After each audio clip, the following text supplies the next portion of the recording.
Let's see the elements of Commedia dell'arte. Scenario, singular. Scenari, plural. Commedia troupes could perform scripted as well as improvised pieces, and the majority of them, though, worked with the scenari, so with these plot outlines. A Commedia dell'arte scenario is often called Canovaccio. And what is it? Well, Canovaccio, singular, or Canovacci, plural, are plot outlines that provide a list of characters, entrances and exits, the description of each scene. They are often structured in 3 acts with a prologue and an epilogue. They give you the structure of the piece with a lot of space for the actor to bring their own creativity. Zibaldone, I love this name. The Zibaldone or libro generico, well, libro generico means book, libro means book in Italian, is a catalogue of written material collected by the troupe in a company book, libro generico instead, in fact.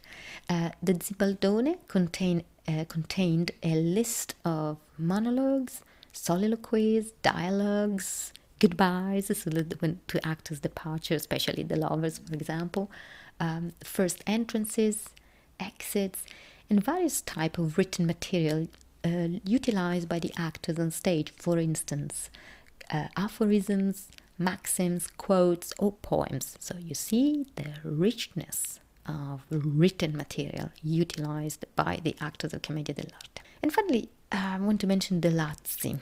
Lazzi were well-rehearsed comedic physical routines. Performers had many Lazzi in their repertoire, and they would use their skills in improvisation to bring this comic gag into the performance at the right time. The Lazzi are self-contained, so they don't move the plot forward and not relevant to provide any information that is valuable to move the story forward. They're purely there for entertainment. The Lazzi were a sort of part of those tricks of the trade, of the personal repertoire of each actor in the troupe.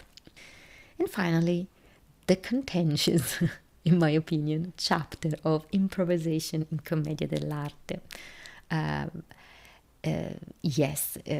leave it as the last thing to mention because it is very important, it's true, but it's not improvisation as we might understand it today, like those improv competition, let's say, improvisation on the spot when you jump and you have to improvise on a theme or a word that is given to you.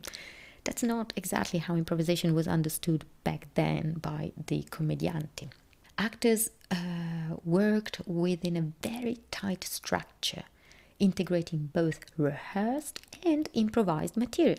We talked just now about the Lazzi, we talked about the material in the Zibaldone, all the written material. Commedia performers' improvisations were used to adapt to the variety of performance venues, audience types, and each specific situation. They were able to embroider as well as expand or contract each scene upon a predetermined dramatic throughline and character story arc. Here I'm quoting Ole Crick. So there was a really clear, tight structure and a clear idea of what the character and the story was, and within that they had the ability to improvise. To understand better how the commedianti, the actors of Commedia dell'arte, used improvisation, I suggest reading Il Trattato dell'arte rappresentativa premeditata ed all'improvviso, impresa bellissima e pericolosa, by Andrea Perrucci, written in 1699.